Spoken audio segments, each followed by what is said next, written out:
PPATK klarifikasi isu viral e-wallet nganggur bakal diblokir. Terkuak 1,6 triliun rupiah judi online. Pusat Pelaporan dan Analisis Transaksi Keuangan, PPATK, menegaskan tidak ada rencana pemblokiran terhadap e-wallet yang tidak aktif atau nganggur.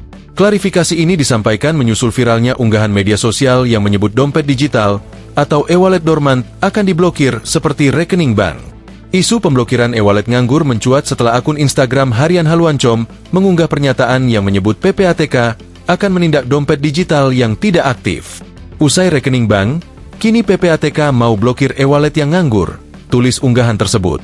Menanggapi hal itu, Kepala PPATK Ivan Yustiavandana membantah kabar tersebut. Tidak ada pemblokiran e-wallet dormant, tidak aktif. Tidak ada alasan khawatir e-wallet dihentikan sementara, tidak benar, kata Ivan saat dihubungi tribunnews.com, Minggu, 10 Agustus 2025.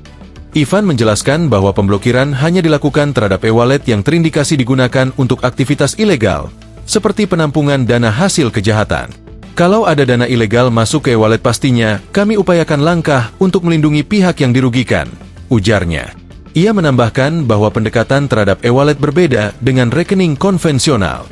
Menurutnya, fleksibilitas dan kecepatan transaksi digital membuat e-wallet lebih rentan disalahgunakan.